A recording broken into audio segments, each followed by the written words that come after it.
Hi, I'm Bob Hill, and I'm the president of the Church of Scientology Mission of Riverdale at 308 Broadview Avenue in Toronto. We're at Sunday service number 47. Now I'm going to ask you a question. Is it possible to achieve mind over matter? Today's sermon is based on the writings of L. Ron Hubbard from the book The Creation of Human Ability, Chapter 4. Now, Scientology, and we've gone over this before, is the science of knowing how to know answers. It is a wisdom in the tradition of 10,000 years of search in Asia and Western civilization. It is the science of human affairs which treats the livingness and beingness of man and demonstrates to him a pathway to greater freedom. So that's what we do in Scientology. Now, with that in mind, before I get into the full sermon, I'm going to clear some words with you. The first word is called consideration. A consideration is an idea or an opinion. So you have an idea or you have an opinion about something. That's a consideration. The next word is mechanics. So in mechanics, we mean any and all of the objects, motions, and or spaces which exist. So you have things operating in space and time, they're in motion, they're objects, they exist. Those are mechanics. So how they're functioning, okay? The next datum I'm going to clear up with you is called take rank over. I'll be using that, take rank over. And that means to be senior to. So for an example, in the Army, a general would take rank over a basic soldier, corporal, sergeant, etc. Or in terms of datums, the datum that you can eat good food would take rank over the datum of you should eat bad food. Space, which is the next word, is what you cause by looking out from a point. So you actually create your own space. So it's what you cause by looking out from a point. The point could be your body, and you're looking out from it, you create space. Time means the change of particles in space measured by things like the Earth moving around the sun, the moon moving around the Earth. So that's how we monitor time on this planet or in this particular area. So it's particles moving around, the sun moving around the Earth. I think it takes a 24-hour cycle. So that's how we calculate our time. Okay? The next word is energy. Energy is a force or a flow or the potential of force of flow. Okay? So energy, a force or a flow, or potential of force or flow. That's what energy is. So keep those in mind as I'm doing this sermon. Now, considerations, you remember that word consideration, an idea or an opinion, take rank over the mechanics of space, energy, and time. So your opinions, your ideas take rank over that. Now, by this, it is meant that an idea or opinion is fundamentally superior to space, energy, and time or organizations of form. Remember how we went into that? On organizing form, that time goes by. since it is conceived that space, energy, and time are themselves broadly agreed upon considerations. Boy, that's quite a mouthful, isn't it? So you have these ideas about space, energy, and time. They're agreed upon. Like right now, we could say we agree that the floor has tiles on it. I agree with that. Maybe the other guys sitting in this room agree with that. And so we have an agreed upon consideration. That so many minds agree brings about reality in the form of space, energy, and time. Now we can look at that last datum, that so many minds agree, it brings about reality in space, energy, and time. You can have a situation where there's something going on in your community, and everybody in the community agrees that that's going on, although it may not be going on, but because it's pounded in, you get so many minds agreeing that it's going on, it actually starts to go on. So these mechanics then of space, energy, and time are the product of agreed upon considerations mutually held by life. So you are life, you are living, you are a being, you are alive. So those things are mutually held by life. Now the aspect of existence, when viewed from the level of man, however, it's a reverse of the greater truth we just spoke of above. So man has what we just spoke of in reverse. For man works on the secondary opinion that the mechanics are real and that his own personal considerations are less important than space, energy, and time. This is an inversion. So man thinks that things just happen mechanically. Space, energy, and time happens, and me, I just kind of, you've probably heard, just go with the flow. Well, you've abandoned the fact that you can create the flow. And so you're just running with the opinion that it's just going to happen anyways, so you might as well just run along with it. That's man. That's an inversion. That means it's the opposite of what it actually is. These mechanics of space, energy, and time, the forms, objects, and combinations thereof, have taken such precedence in man that they have become more important than considerations. As such, and so, his ability is overpowered, and he is unable to act freely in the frameworks of mechanics. So you have all these things going on. The guy's abandoned the idea that his opinions and his considerations are of any significance. He's got into agreement with other minds that it's all just happening anyways. And so he himself cannot function freely within the framework of the mechanics because he's turned it over to another source.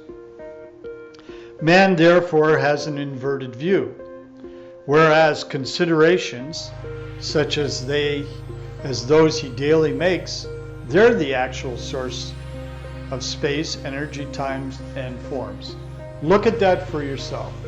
You wake up in the morning, you think, I feel like garbage today. I don't know what it is, but I just get this feeling that everything's terrible and it's not going to go well, and I don't know where that feeling's coming from, but it's coming, and I know it's going to be that way. So he goes off to work, and his boss yells at him, or he can't function well in the group. The group has gone a little wacky, and his own consideration was that it was going to be that way. Well, it actually happened. So there's an interesting cutting edge to this. Your opinions and considerations can also be negative, and you can create negative effects by those considerations and opinions. That's an interesting point of view to have. So what I'm saying to you is, you are cause, no matter which end of it happens. If it happens in a good way, it's because you got up in the morning. Let's take the guy, he wakes up in the morning and he thinks, oh my God, things are terrible. But I'm not going to agree with it that they're terrible. I just disagree. I'm going to make things be the way that I want them to be. I want them to turn around. I don't want it to be negative. And anytime that idea comes into my mind, this consideration that it's all messed up, I'm just going to push it aside, and I'm going to push forward that it's going to be a great day and things are going to go right. Well, for him, that day probably will go well, and he will not have adverse effects created on him. You've seen that before too. Now, man therefore invalidates himself by supposing another determinism of space, energy, time, and form. That's exactly what I was just talking about. A guy has an other determinism going on. Like, let's say he feels that everything should go really well, and this should happen really well, and I should have that happen. But he goes into the environment and he thinks to himself, oh my God, I feel stressed out. I feel, things aren't going to go well. I don't know what it is. I can't handle this. Well, all these other minds are functioning with that. And so he's abandoned his own considerations and opinions, and he's given up cause to these other determinisms, these other considerations and opinions that aren't his. Interesting, isn't it? Now, although he's part of that which created these, because he agreed to it, he helped create it, he gives them such strength and validity that his own considerations thereafter must fall subordinate, that means less, to space, energy, time, and form, and so he cannot alter the universe in which he dwells. That's a pretty sorry state.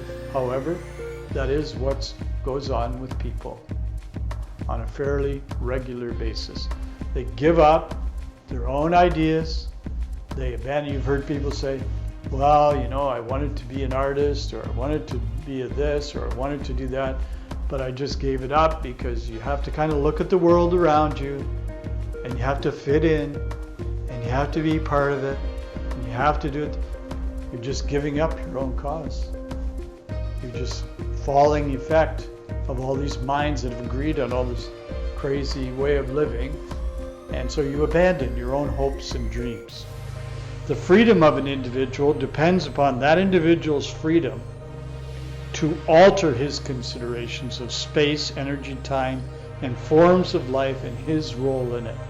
So you get up in the morning, you feel like garbage, you think the world is terrible, your job's awful, the thought of going into the office makes you feel queasy and stressed out. Change it. You can change your opinion.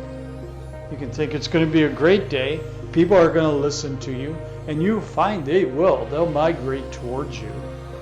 You can change your own role in that environment. That's what I'm saying to you, and that's what that information is saying to you. So the freedom of an individual depends upon that individual's freedom to alter his considerations of space, energy, time, and forms of life, and his role in it. If he cannot change his mind about these, he is then fixed and enslaved amidst barriers such as those of the physical universe and barriers of his own creation. Man thus is seen to be enslaved by barriers of his own creation. He creates these barriers himself, or by agreeing with things which hold these barriers to be actual. It's pretty simple. So can you achieve mind over matter? Well, I would say if you applied this and you changed your opinions and your ideas when these things were coming at you, you could achieve mind over matter. Okay? It's in your ballpark. It's in your zone to change it. and you can be at cause. With that said, I will now read to you the Creed of the Church of Scientology. We of the Church believe that all men of whatever race, color, or creed were created with equal rights, that all men have inalienable rights to their own religious practices and their performance, that all men have inalienable rights to their own lives, that all men have inalienable rights to their sanity, that all men have inalienable rights to their own defense, that all men have inalienable rights to conceive, choose, assist, and support their own organizations, churches, and governments, that all men have inalienable rights to think freely, to talk freely, to write freely their own opinions, and to counter or utter or write upon the opinions of others, that all men have inalienable rights to the creation of their own kind, that the souls of men have the rights of men, that the study of the mind and the healing of mentally caused ills should not be alienated from religion or condoned in non-religious fields, and that no agency less than God has the power to suspend or set aside these rights overtly or covertly. And we of the Church believe that man is basically good, that he is seeking to survive, that his survival depends upon himself and upon his fellows and his attainment of brotherhood with the universe. And we of the Church believe that the laws of God forbid man to destroy his own kind, to destroy the sanity of another, to destroy or enslave another's soul, to destroy or reduce the survival of one's companions or one's group. And we of the Church believe that the spirit can be saved, and that the spirit alone may save or heal the body. All right? So there you go for today. Now, you can change your mind. You don't have to go through life agreeing with all those other thoughts and ideas that are floating around you. Rise up, make your own decisions, create your own opinions. If you're doing things that are basically good, that are forwarding survival, your opinions they'll go through. The majority of the people on this planet want that to be that way. They just need a little leadership and a little bit of help, and you can do that with your own considerations and opinions. So you can change your considerations and you can improve life. Learn more about this and more about life by reading the Scientology handbooks that we talked about earlier, and by reading the book Creation of Human Ability by L. Ron Hubbard. And join us next Sunday for more ways to improve your life. Thank you.